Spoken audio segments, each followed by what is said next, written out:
Giselle penuhi panggilan penyidik sebagai tersangka video asusila.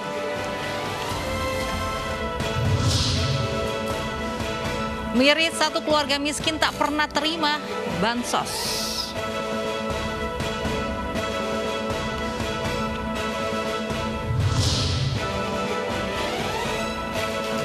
Keluarga unik bernama .com.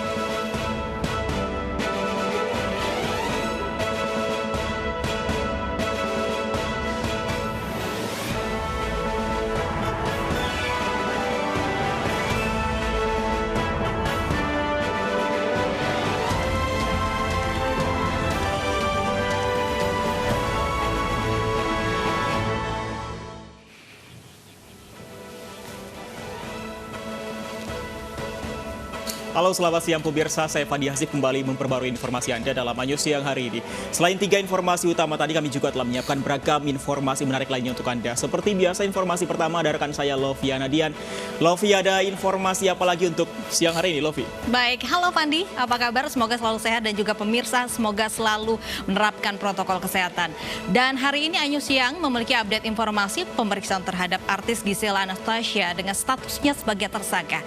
Dan juga ada keluarga miskin di Desa Karanganyar, Sragen, Jawa Tengah tidak menerima bantuan sosial. Semuanya akan kami rangkum dalam iNews Siang selengkapnya.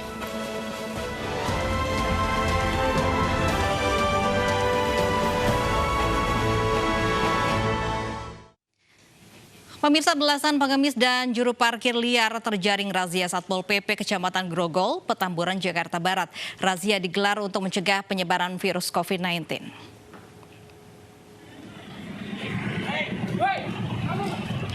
Petugas mengejar para pengemis yang kabur. Tak hanya pengemis, jumlah juru parkir liar yang meresahkan masyarakat juga turut diangkut petugas. Razia kali ini dipusatkan di kawasan Pesing dan Pangeran Tubagus Angke. Total ada belasan pengemis dan juru parkir liar terjaring razia Satpol PP Kecamatan Grogol, Petamburan, Jakarta Barat. Mereka kemudian dibawa ke GOR Cengkareng, Jakarta Barat untuk direhabilitasi.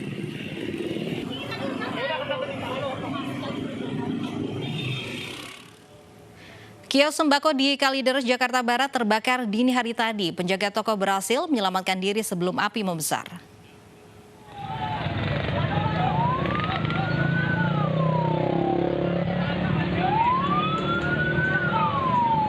Api membakar satu unit toko sembako di Kalideres, Jakarta Barat pada Jumat dini hari.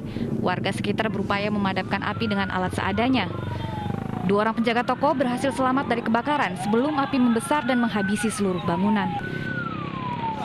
Dari gudang dulu apinya gede, langsung nyerobot ke sini dari listrik. Udah semua, kok gede aja api ke atas. Ada korban, Pak? Nggak ada. Nggak ada, alhamdulillah. 6 unit mobil pemadam kebakaran diturunkan untuk memadamkan api. Hingga kini polisi masih menyelidiki pemicu kebakaran. Dari Jakarta, Vendra Kurniawan, iNews melaporkan. Dari Jakarta kita ke Jawa Barat, pemirsa, kecelakaan maut kembali terjadi di ruas jalan tol Purbalenyi, Purwakarta. Kali ini sebuah mobil box yang melaju dari arah Bandung menuju Jakarta menabrak bagian belakang truk Fuso. 1 orang meninggal dunia dan 1 luka berat. 2 korban dari pengemudi dan kernet mobil pick-up bernomor polisi B9619NRV terjepit oleh badan kendaraan, sehingga proses evakuasi kedua korban sulit dilakukan. Dengan menggunakan alat pemotong besi, petugas memotong badan kendaraan. Korban tewas dievakuasi ke mobil ambulans Jasa Marga, sedangkan korban luka berat sudah dievakuasi ke Rumah Sakit Abdul Rajak Purwakarta untuk mendapatkan pengobatan. Diduga sopir mobil box yang melaju dari Bandung menuju Jakarta mengantuk dan menabrak bagian belakang kendaraan truk yang berada di depannya. Kencangnya tabrakan membuat kernet pick-up box Eso Saputra, 61 tahun, warga Ciamis, tewas di TKP. Sedangkan pengemudinya Jaja, 57 tahun, warga Ciamis, mengalami luka berat.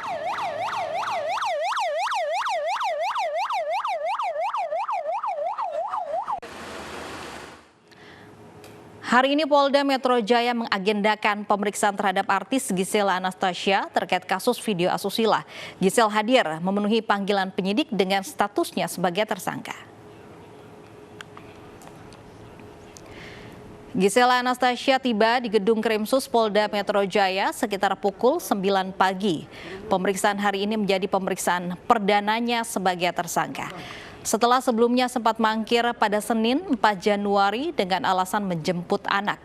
Saat ini penyidik terus mendalami kasus terkait proses pembuatan dan penyebarluasan video berkonten pornografi ini. Sementara tersangka lain, Michael Yukinobu De Vretes, yang turut menjadi pemeran video asusila bersama Giselle, telah terlebih dahulu diperiksa pada Senin 4 Januari lalu. Keduanya telah ditetapkan sebagai tersangka pada 29 Desember 2020 usai polisi melakukan gelar perkara. Kan belum masuk aku. Persiapannya apa aja, Bang? Baru keluar. Yang disiapkan Ya, apa aja, persiapannya Bang? pokoknya. Pertama pemeriksaan kita sebagai tersangka apa aja? Kan nanti polisi katanya memanggilkan saksi ahli juga dari ITE. Iya, nanti ya nunggu selesai BAP ya, maaf. Soalnya masih nunggu mau mulai. Yang pasti klien kami kooperatif. Kalau hari ini, Bang, yang disiapkan apa aja, Bang? Ya, persiapan pemeriksaan aja. Ya, Fandi dan juga pemirsa, kita tahu beberapa hari lalu juga Gisela Anastasia melakukan konferensi pers menyatakan bahwa permohonan maafnya kepada seluruh masyarakat terkait memang konten video asusila dan tersebut. juga akan kooperatif dikatakan Gisel, dan ternyata hari ini memang hadir di Polda. Kita akan lihat bagaimana pemeriksaan Gisela Anastasia. Ada rekan kami Lineke Utsiki. Lineke, ada informasi apa dari Polda Metro Jaya terkait pemeriksaan Gisel? Fandi, Lovi, dan juga pemirsa, hingga dengan saat ini artis Gisela Anastasia masih terus menjalani pemeriksaan di gedung Ditreskrimsus Polda Metro Jaya. Usai tadi tiba sekitar pukul 9 pagi waktu Indonesia Barat, 1 jam lebih cepat dari yang dijadwalkan oleh penyidik menggunakan pintu samping. Dan untuk substansi pokok ataupun materi yang akan digali oleh penyidik ini masih seputaran terkait dengan pembuatan dan juga proses penyebarluasan video asusila yang melibatkan Giselle dan juga Michael Yukinobu De Vretes yang dibuat pada tahun 2017 di Medan, Sumatera Utara. Kalau kita kilas balik sedikit melihat pada gelar perkara yang dilakukan oleh pihak kepolisian, ini memang disebutkan ada unsur kelalaian karena meskipun baik dari Giselle maupun dari Michael ini sudah mengaku menjadi pemeran dalam video asusila berdurasi 19 detik tersebut, tetapi kalau kita lihat adanya pengiriman video ataupun gambar yang dikirimkan dari handphone Giselle ke handphone Nobu, inilah kemudian yang menjadi dasar dari pihak kepolisian ataupun penyidik untuk menetapkan pasal berlapis, yakni pasal 4 ayat 1 Jungto pasal 29 dan juga pasal 8 Undang-Undang 44 nomor 44 tahun 2008 tentang pornografi. Inilah kemudian menjadi dasar disangkakan kedua pasal tersebut dengan ancaman pidana penjaranya ini minimal 6 bulan dan juga maksimal 12 tahun penjara. Memang tadi juga sudah disebutkan oleh pihak kuasa hukum dari Giselle, yakni Sandi Arifin, bahwa mereka tidak memiliki persiapan khusus. Tadi kami lihat, tapi mereka juga membawa satu dokumen, namun tidak dirincikan secara jelas apa saja dokumen kemudian akan dibawa untuk nanti pada saat proses pemeriksaan perdana dari Gisela Anastasia. Tidak hanya itu saja, dari pihak penyidik juga menyampaikan bahwa rencananya akan kembali memanggil sejumlah saksi ahli, baik itu saksi ahli ITE, pornografi, dan juga saksi ahli pidana lainnya. Dari pihak kuasa hukum menyampaikan bahwa mereka menghormati setiap keputusan ataupun kebijakan yang diambil oleh penyidik dan menekankan bahwa Giselle nantinya akan kooperatif. Karena yang tentunya yang menarik perhatian kita bersama adalah apakah kira-kira nanti usai menjalani pemeriksaan ini Gisela Anastasia akan ditahan ataupun tidak. Karena kalau kita lihat status Gisela saat ini sudah menjadi tersangka. Namun kilas balik sedikit melihat pada pemeriksaan yang sudah dilakukan terlebih dahulu oleh Michael Yukinobu De Vretes pada tanggal 4 Januari sebagai tersangka pemeran lainnya dalam video asusila. Memang untuk Michael Yukinobu ini tidak ditahan oleh pihak penyidik karena ada sejumlah pertimbangan, karena kembali lagi untuk kewenangan dari penahanan atau tidaknya seseorang ini kembali lagi terhadap pertimbangan penyidik. Apakah yang bersangkutan ini terbilang kooperatif dalam memenuhi panggilan atau tidak. Untuk Michael Yukinobu sendiri ini memang diwajibkan ataupun dikenakan wajib lapor setiap hari Senin atau Kamis dalam kurun waktu 2 minggu sekali. Sehingga nanti kita akan sama-sama lihat apakah untuk Gisela Anastasia ini akan dilakukan penahanan atau tidak. Selain dari kedua tersangka penyebar luasan video asusila, memang hingga dengan saat ini kepolisian juga sudah menetapkan 2 tersangka lainnya dengan inisial PP dan juga NM yang turut menyebarkan video asusila Giselle dan juga Michael di media sosial Twitter pada tanggal 17 November 2020. Untuk perkara yang kedua tersangka PP dan juga NM ini memang sudah P19 sudah dilimpahkan berkas perkaranya ke kejaksaan, namun dikembalikan lagi ke pihak kepolisian karena masih ada sejumlah berkas-berkas begitu yang perlu dilengkapi. Kita akan sama-sama nantikan bagaimana perkembangan kasus dari video asusila yang melibatkan Giselle Anastasia dan juga Michael Yukinobu. Kembali ke Fandi dan juga Lofi. Terima kasih Lineke Utsiki melaporkan langsung dari Polda Metro Jaya. Pemirsa, kasus video asusila artis Giselle Anastasia menggegerkan publik November 2020 lalu. Pada kasus tersebut, Giselle dan Michael Yukinobu The Fred ditetapkan sebagai tersangka.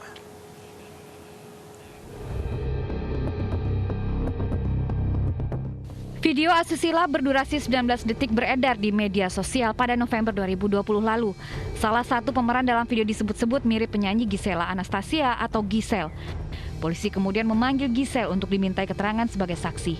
Usai diperiksa, Giselle enggan berkomentar kepada wartawan terkait video tersebut. Pemeriksaan dilakukan setelah polisi menangkap 2 tersangka penyebar video. Polisi menyebut motif kedua tersangka untuk menaikkan jumlah pengikut di akun media sosial mereka. Namun, polisi masih memburu tersangka yang pertama kali menyebarkan video. Para tersangka dijerat pelanggaran Undang-Undang Informasi dan Transaksi Elektronik. Sementara menurut pakar telematika Abimanyu Wayu Hidayat, video asusila mirip artis Giselle bukanlah hasil rekayasa digital. Setelah sempat membantah, Giselle akhirnya membuka suara dan mengakui jika video yang beredar di masyarakat merupakan dirinya. Video direkam di salah satu kamar hotel di Medan pada tahun 2017 lalu. Polisi kemudian menetapkan Giselle dan Michael Yukinobu The Fretes sebagai tersangka dalam kasus dugaan video porno ini. Dari Jakarta, Tim Liputan iNews melaporkan. Kita ke informasi lain, pemirsa. Mantan terpidana terorisme Abu Bakar Ba'asyir akhirnya menghirup udara bebas. Abu Bakar Ba'asyir bebas murni pada Jumat 8 Januari 2021. Inilah suasana saat Abu Bakar Ba'asyir keluar dari lapas kelas 2A Gunung Sindur, Bogor, Jawa Barat. Ba'asyir diketahui menumpang mobil berwarna putih dan keluar selepas subuh sekitar pukul 5:21. Di dalam mobil tersebut juga tampak beberapa anggota keluarganya. Ba'asyir dinyatakan bebas murni setelah menyelesaikan masa pidana selama 15 tahun, dipotong berbagai remisi selama 55 bulan. Setelah keluar dari lapas kelas 2A Gunung Sindur, Ba'asyir rencananya akan langsung ke pondok pesantren di Sukoharjo, Solo, Jawa Tengah.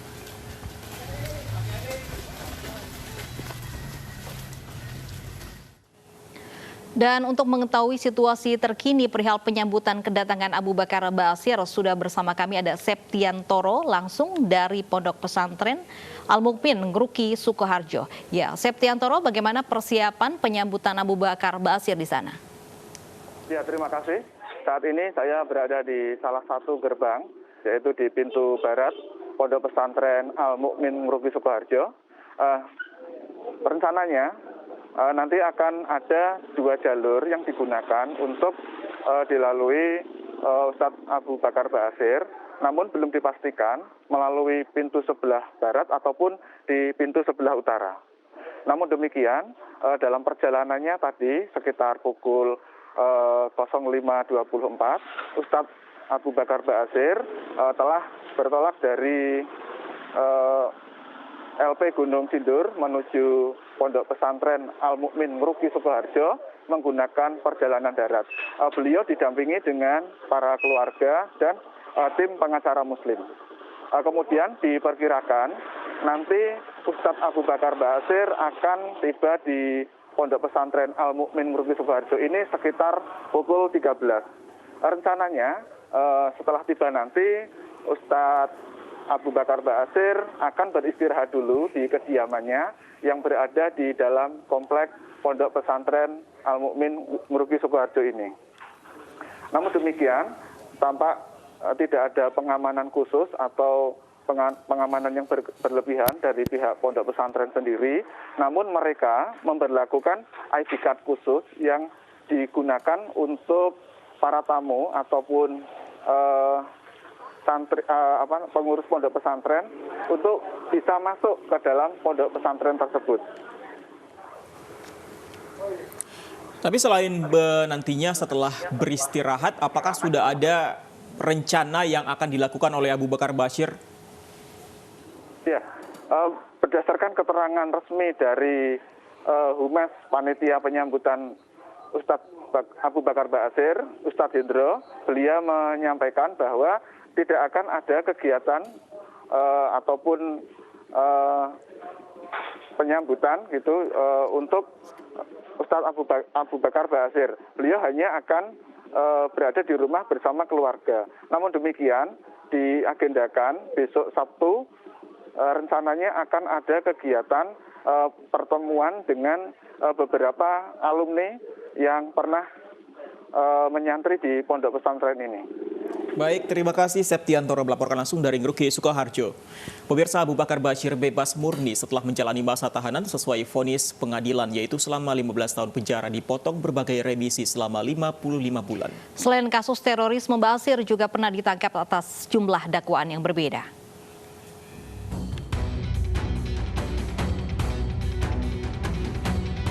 Abu Bakar Bashir ditangkap di Ciamis, Jawa Barat pada 9 Agustus 2010 karena dituduh terlibat dalam pendanaan kelompok bersenjata di Aceh. Pada 2011, Majelis Hakim Pengadilan Negeri Jakarta Selatan menjatuhi hukuman 15 tahun penjara kepadanya. Amir Jamaah Ansarut Tauhid ini terbukti menggerakkan orang lain dalam penggunaan dana untuk melakukan tindak pidana terorisme. Sebelumnya, pemimpin Pondok Pesantren Al-Mukmin Ngeruki, Sukoharjo, Jawa Tengah ini juga pernah ditangkap atas sejumlah dakwaan yang berbeda. Pada tahun 1983, Abu Bakar Bashir bersama Abdullah Sungkar ditangkap dengan tuduhan menghasut orang untuk menolak asas tunggal Pancasila. Dia juga melarang santrinya untuk hormat kepada bendera merah putih dengan menyebutnya sebagai perbuatan syirik. Pengadilan memvonis keduanya selama 9 tahun penjara. Pada Maret 2005, pimpinan Majelis Mujahidin Indonesia ini divonis 2 tahun 6 bulan karena terbukti terlibat dalam peledakan bom Hotel JW Marriott pada tahun 2003. Meski dinyatakan bersalah, namun lolos dari jerat bom Bali II. Pada Januari 2019, pemerintah berencana membebaskan Bashir dengan alasan kemanusiaan. Rencana pembebasan ini pun sempat menuai pro dan kontra. Yusril Iza Mahendra sebagai perwakilan Presiden Joko Widodo menyebut pembebasan tanpa syarat. Namun kemudian Jokowi meluruskan pernyataan itu menjadi pembebasan bersyarat. Bashir akhirnya batal bebas. Ia disebut menolak memenuhi syarat formil, yakni mengakui dirinya bersalah dan menandatangani surat pernyataan setia kepada NKRI. Pemirsa, usai jeda kami akan kembali dengan informasi masih ada keluarga miskin yang tidak mendapatkan bantuan sosial dari pemerintah. Anyus yang akan kembali sesaat lagi.